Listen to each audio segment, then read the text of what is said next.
Tolee, akkam jirtu hordoftoota Oromiyaa Education Tuubii. Har'ammoo kan wajjiniin barannu arithmetic mean between two numbers dha jechuudha. Isin chaanaalii kanaaf haaraa hin taatanii chaanaalii kana subscribe gochuun maatii chaanaalii keenyaa ta'a. Akkasumas hiriyoonni keessan akka barumsa kan argataniif hiriyoota keessaniis share godhaa. Arithmetic mean between two numbers. The terms of arithmetic sequence that lie between two given terms are called arithmetic mean. Ilaa barattoota maaltu jira isinitti fakkaate?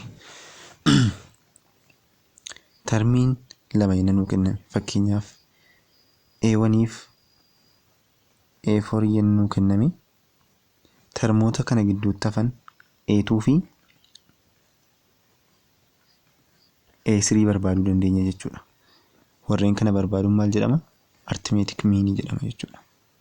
Arithmetic mean jechuun termoota lama gidduudha termii isaa hafe tokko barbaadu jechuudha. Example itti aanu wajjin ilaalla.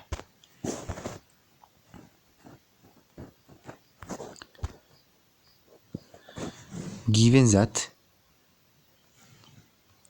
1x8 is an arithmetic sequence, find x. Gatii x argachuu fi arithmetic kana nuu kenname jalqaba irratti arithmetic nuu kenname kana irratti gatii x hin beeknu. Gatii x argachuuf akkamitti hojjenna? Termii lammaffaa hir'isuu termii tokkoffaa wal qixxee termii sadaffaa hir'isuu termii lammaffaa akka ta'e kanaan dura baranneerra. Innis maal jedhama? Difference between consecutive number jedhama yookiin immoo common difference jennee isa waamnudha jechuudha. Common difference jennee isa waamnudha. Kanaafi jechuudha x minus 1 is equal to 8 minus x yenna ta'ee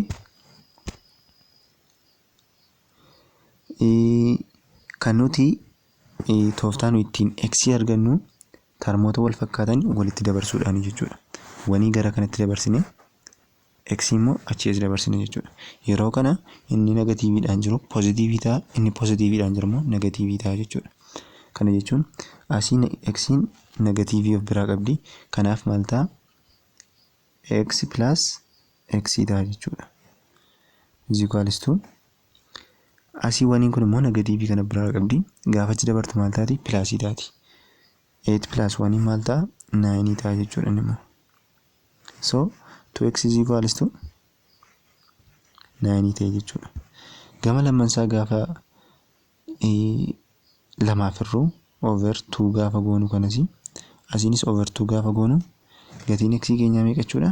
X is equals to 9 over 2 ta'a jechuudha.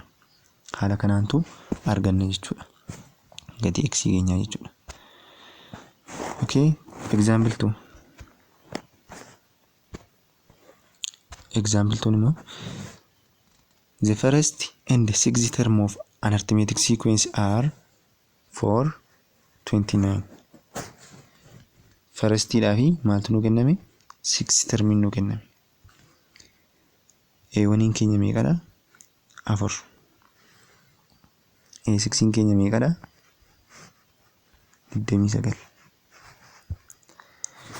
Kan akkaataa nuti hojjennu arithmetic sequence keessatti general termiin akkamidha jenne an is equals to a1 plus n minus 1 times d jennee turre jechuudha. Times d jennee turre jechuudha. So asirraa wanti nu hubannu an keenya meeqa kan inni nuu kenname? A6 nuu kenname. A6 is equals to formulaa kanaan gaafa barreessinu jechuudha. A6 is equals to A1 plus 5D ta'a jechuudha. 5D.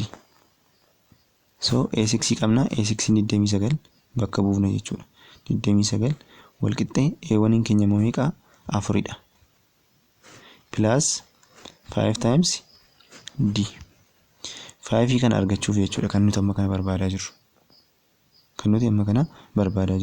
Kanaaf gaafa 4 as darbu 29 hir'isuu 4 ta'a. Maaliif asii pilaasiidhaan jira waan ta'eef. Gaafa as darbu immoo negatiivii ta'a.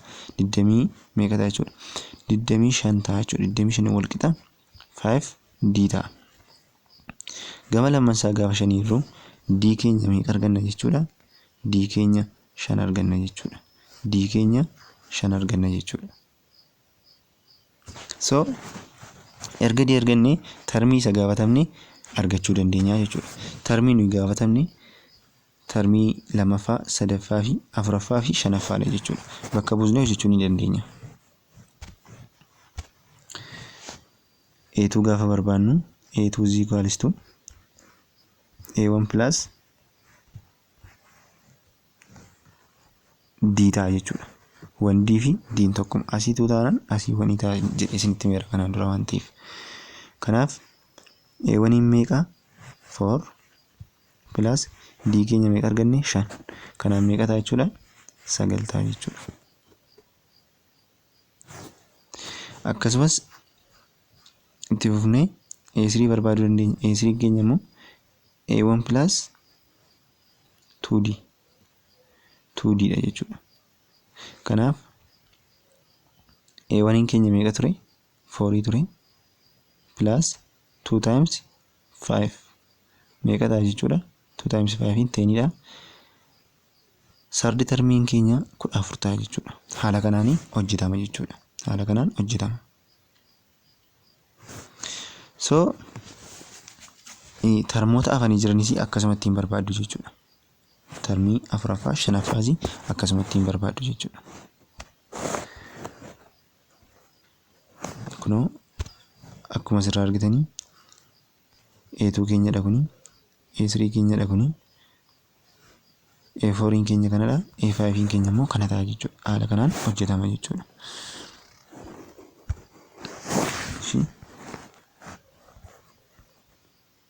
Itti fufee kan nuti wajjin ilaallu geometric sequence dha jechuudha.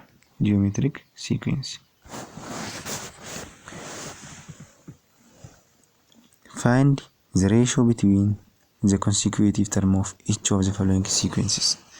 Sequence armaan gaditti kenname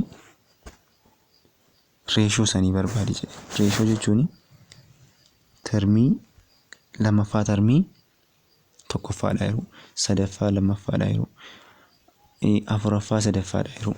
Termoota walitti aananii jiranii waliif hiruu jechuudha. Ratio gaafa jedhamu jechuudha.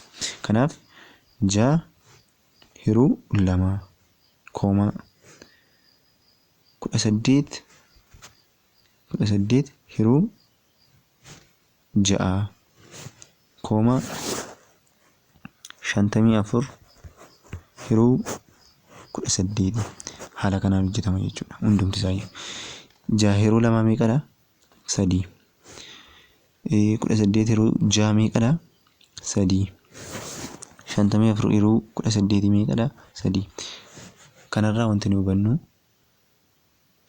common ratio jennee hin qabaata ta'e wantichi maalidha jechuudha? Geometric sequence dha jechuudha. Geometric sequence jechuun consecutive termii gidduu gaafa maal jiraatudha?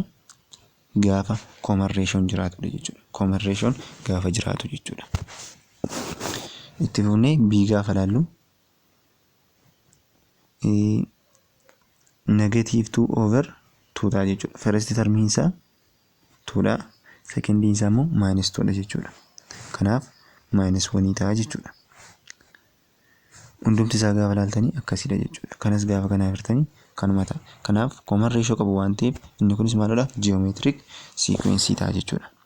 Siyya ilaallu. Siin immoo -3/2/3 ta'a. Kana gaafa jennu jala kana over 1 gooneetu reciprocalii isaa yookiin immoo fuggisoo isaa ittiin baay'isna jechuudha. Kana jechuun -3/2 times kana achi ol galagalchine kana akkas garagalchine ittiin baay'ifna jechuudha. 1/3 ta'a jechuudha. Kanaafi meeqa ta'a jechuudha? 3 kun 3dhaan gaafa baddu asii maal ta'a? -1 ta'a asii 1 ta'a. Meeqa ta'a jechuudha? -1/2 nu hafa jechuudha. -1/2 nu hafa. Common ratioon kanaas meeqa jechuudha? -1/2 dha jechuudha. -1/2. Kanaaf common ratio qaba waan ta'eef maal jennaani? Geometric sequence jennee waamna jechuudha. Geometric sequence jennee waamna. Itti fufnee definition geometric sequence gaafa ilaallu, a geometric sequence or a geometric progression is one in which the ratio between consecutive term is non-zero constant. Kan lakkoofsa 0 hin taane positive gaafa ta'u jechuudha. Termoonni wal taananii jiranii gaafa isaan positive ta'anii jechuudha. This constant is called common ratio. Constantichi immoo maal jedhama? Common ratio. Akkuma gubbaatti waliin ilaalaa turre activity keessatti jechuudha. Gen is geometric sequence if and only if R is equal to Gn plus 1/Gn. Kana jechuun termii fakkeenyaaf termii lammaffaaf termii tokkoffaa jira jennee ta'e termii lammaffaa yeroo termii tokkoffaa ta'a jechuudha. Termii sadaffaa yeroo termii lammaffaa ta'a. Termii afuraffaa yeroo termii sadaffaa ta'a jechuudha. Malee termii lammaffaa yeroo termii sadaffaa hin ta'u jechuudha. Itti fufnee gaafa ilaallu R is member of or belongs to real number and R is different from 0 where R is common ratio. R'n keenya kan inni ta'uu danda'u real number lakkoofsa barbaade ta'uu danda'a. Garuu maal ta'uu danda'u? 0 ta'uu danda'u. Kun maaliifi common ratio keessatti yenna tokko 0 dha ta'ee maal ta'a waan ta'eef undefined ta'a waan ta'eef gara booddeetiin ilaalla jechuudha. Gara booddeetti wajjin ilaalla jechuudha. Example 1. For the following geometric sequence 3, 6, 12, 24, 48 find the common ratio R and 6 term. Common ratio R barbaadi akkasumas termii 6 barbaadi nuun jedhe. Kanaafi common ratio keenya termii isa dura jiru isa booddee jiru hiruudha jechuudha. Kana jechuun 6 hiruu 3 12 hiruu 6 24 hiruu 12 akkas ta'a deema jechuudha. Kunis meeqa ta'a jechuudha? Common ratio keenya 2 ta'a jechuudha. 2 ta'a jechuudha. Common ratio keenya 2 ta'eera. Kun immoo first termii, second termii, third termii, fourth termii, fifth termiidha. Termiin kun meeqan dabalaara? 2 baay'isna jechuudha. Yookiin immoo akkamittiin hojjennaa? 24 baay'isuu 2 meeqa ta'e? 48 ta'e. 48 kanatu 2 baay'ifna jechuudha. Meeqa ta'a jechuudha? 96 ta'a jechuudha. Yookiin immoo 3 baay'isuu 2 meeqa? 6 ta'e. 6 baay'isuu 2 meeqa ta'e? 12 ta'e. 12 baay'isuu 2 24. 24 baay'isuu 2 48. 48 baay'isuu 2 meeqa ta'a jechuudha? 96 ta'a jechuudha. Akkasitiin termii 6ffaa keenya argachuu dandeenya jechuudha.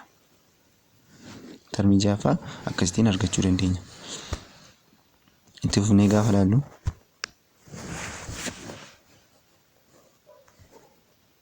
solution isaati jechuudha kun.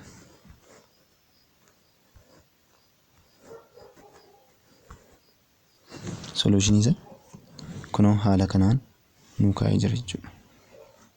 Termii 5ffaa baay'isuu 2ti. Common ratio keenya immoo meeqa? 2 waan ta'eef jechuudha. Common ratio keenya 2 waan ta'eef. So example itti aanee jiru wajjin ilaalla jechuudha. Example 2. First term of geometric sequence is -1/2 and the common ratios 1/2. Find second, third, fourth and fifth. First termii meeqa nu kenne? -1/2 nu kenne. Common ratio keenya immoo meeqa nu kenne? 1/2 nu kenne. Kanaafi waliin baay'isna jechuudha. Secondii argachuudhaaf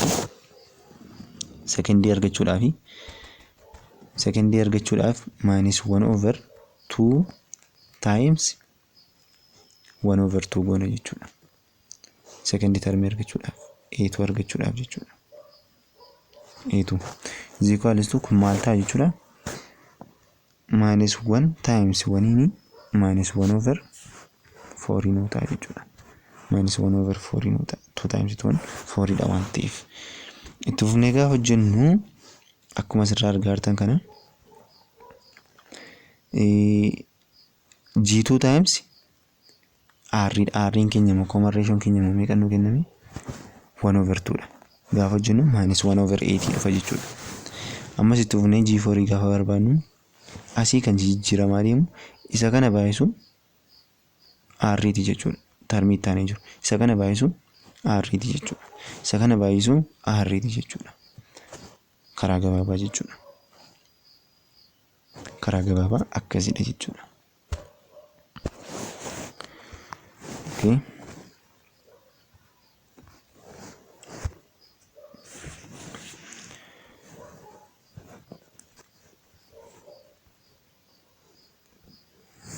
Determining the nth terms of geometric sequence. Nth termii geometric sequence akkamittiin barbaanna waan jedhu wajjin ilaalla jechuudha. From the activity 1.4a we have geometric sequence 2, 6, 18, 54 which has common ratio 3. Common ratio 3 qabu. Kun immoo maal keenya jechuudha? Geometric sequence keenya jechuudha. G1 keenya 2 dha. G2 keenya G1 times common ratio dha jechuudha. Common ratio keenya immoo 3 dha. Kanaaf maal ta'a jechuudha? 6 ta'a jechuudha. Kanarraa kan nuti adda baafannu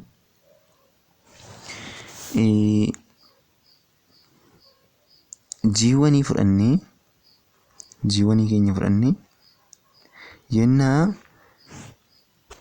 akka termiin keenya asii dabalaa jiruun akkuma arithmetic sequence keessatti ilaalle GN yenna ta'e kuni asii immoo R keenya irra power isaa irra meeqa keenya? N-1 keenya jechuudha. N-1 keenya. Asii yenna 5 ta'e asii 4 ta'a jechuudha.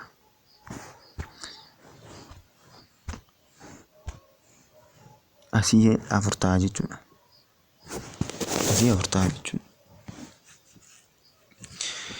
Kan asii wajjin ilaalla jechuudha. Maal jedhaa? G2 barbaaduu fi G1 times 3 is the power of 1. G3 barbaaduu fi G1 times 3 is the power of 2. G4 barbaaduu fi G1 times 3 is the power of 3. Kanaafi general term of or nth term of geometric sequence maal ta'a jechuudha? Gn is equals to G1 times R is the power of n-1 ta'a jechuudha. N is the power of -1 ta'a jechuudha. Haala kanaantu nth termii geometric sequence arganna jechuudha. Nth termii geometric sequence arganna. Kun haala kanaan akkasitti isinii kaa'ee jira jechuudha kitaaba keessan. Itti fufee maal jedhaa?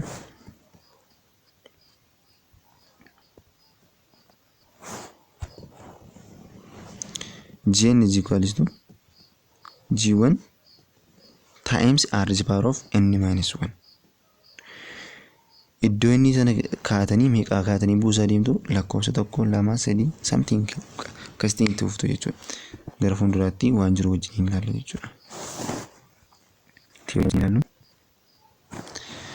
Theorem 1.2 If Gn is a geometric sequence with the first term G1 and common ratio R, then the nth term of the sequence is given by Gn is equals to G1 times R is the power of -1 akkasitiin argama jechuudha.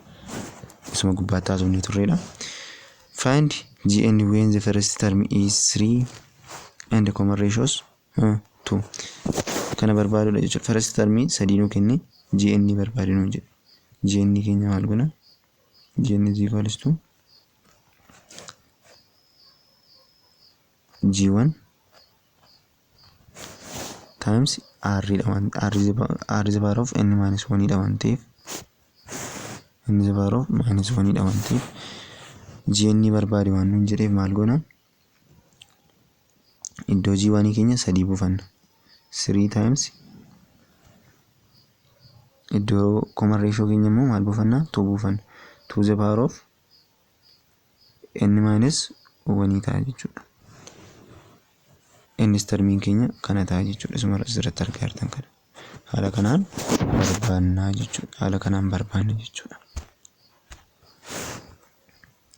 Haala kanaan barbaanna jechuudha.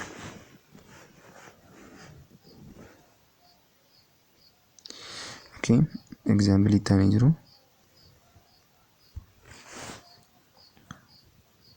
Example itti aanee jiru waliin hojjenna. Find the nth term GN of sequence jedha. 1 minus 2 4 minus 8 16 akkasitti itti fufee jira jechuudha. Kana gaafa jennu maal nu jedhe? nth term barbaade waan nu jedheef GN keenya maal ta'a? GN is equals to G1 times R is the power of n minus 1 dha jechuudha.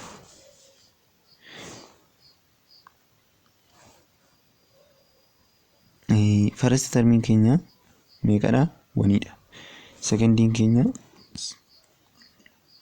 minus 2 dha. Ittaani 4 dha. Kanaaf common ratio keenya maal ta'a jechuudha? Minus 2 ta'a jechuudha. Kunis minus 2 divided by 2 maal ta'a? Minus 2. 4 divided by minus 2 gaafa ruufi minus 2 mataa jechuudha. Kanaaf common ratio keenya maal ta'a? Minus 2 ta'a jechuudha. First term maal qabna? 1 qabna. 1 finnee as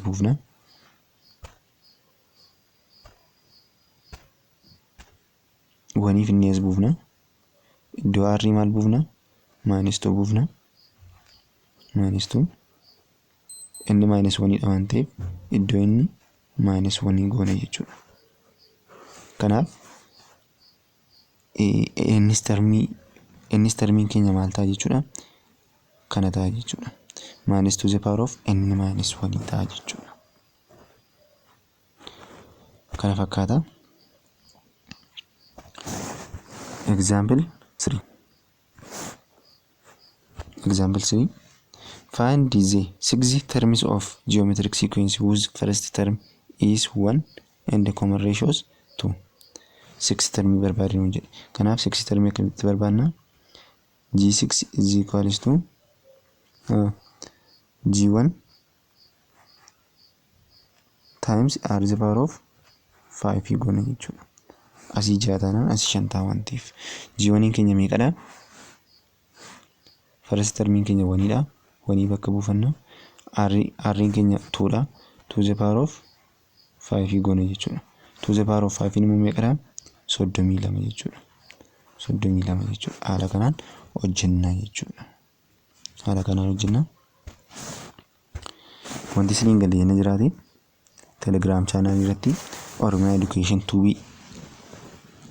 jettanii yennatti gashitanii achirraan argattu jechuudha. Gaaffii achirratti na gaafachuu dandeessu. Wanta isiniin galle achirratti na gaafachuu dandeessu jechuudha. Ittaanee kan nuti wajjin ilaallu geometric mean between two numbers.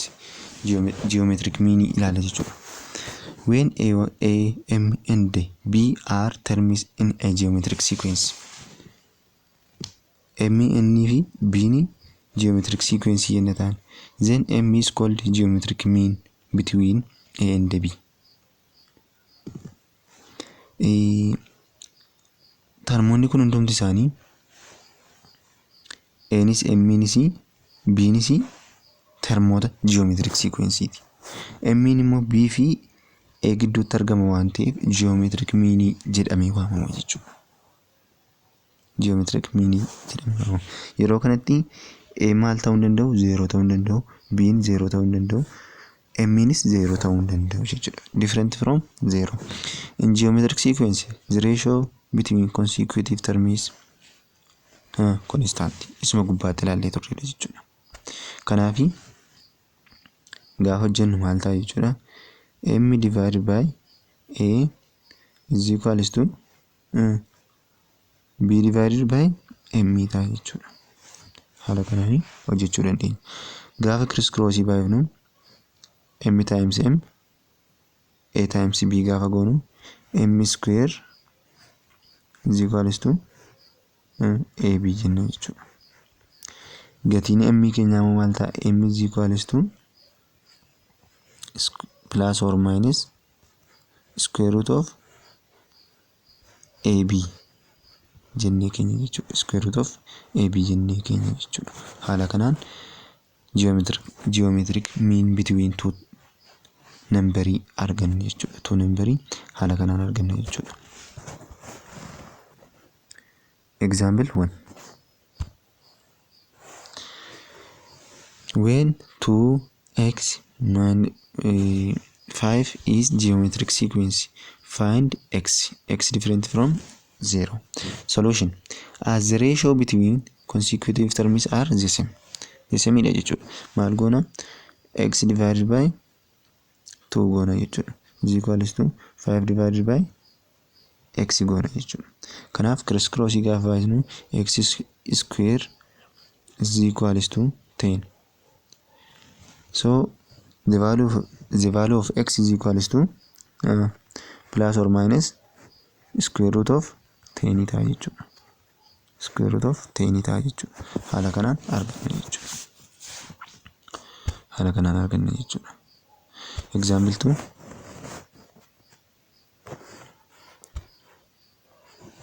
Find the geometric mean between 2 and 8.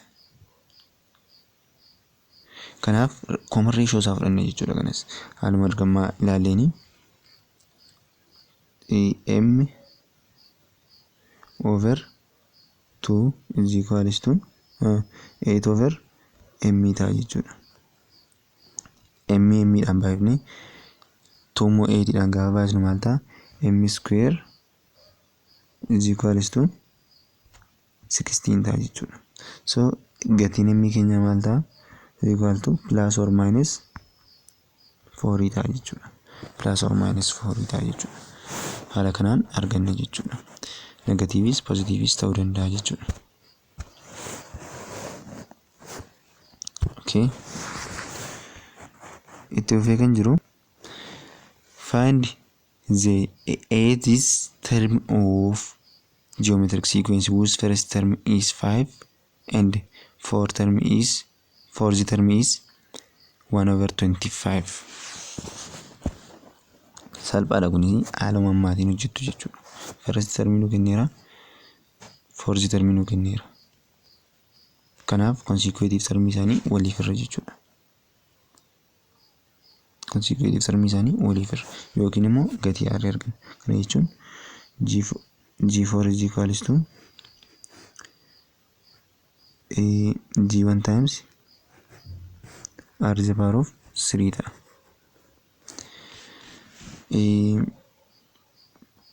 G4 in keenya meeqadha? 1 over 25. 1 over 25 is equal to G1 in keenya meeqadha? 5. R cube. So R cube qabaatan bisuufi gama lammansaa meeqaaf irra? 5 irra jechuudha. Asiinis 5 irra. Gaafa 5 irra 5 kun 5 kanaan bada isa booddee maal ta'a kuni? R cube is equals to 1 over 125 ta'a jechuudha. 125 ta'a. R cube keenya 125 ta'a jechuudha. So R keenya argachuuf gama lammansaa cube jala goona. R is equals to 1 over 5 arganna jechuudha. Maaliif 125 cube jala gaafa bahu 5 ba'a waan ta'eef tokko immoo gaafa cube jala bahu tokko waan ta'eef jechuudha. Tokko waan ta'eef. Kanaaf R keenya meeqa arganne 1/5 arganneerra. Kan inni barbaadu nuun jedhe garuu maalidha? 8's termiidha jechuudha. 8's termiidha jechuudha. Kanaaf 8's termii argachuufi G8 is equals to jenna. G1 times R is the power of 7 dha jechuudha. G1. So G1 in keenya 5 dha. 5 times R is the power of 7 maal iddoo R keenya 1/5 bakka buufna jechuudha.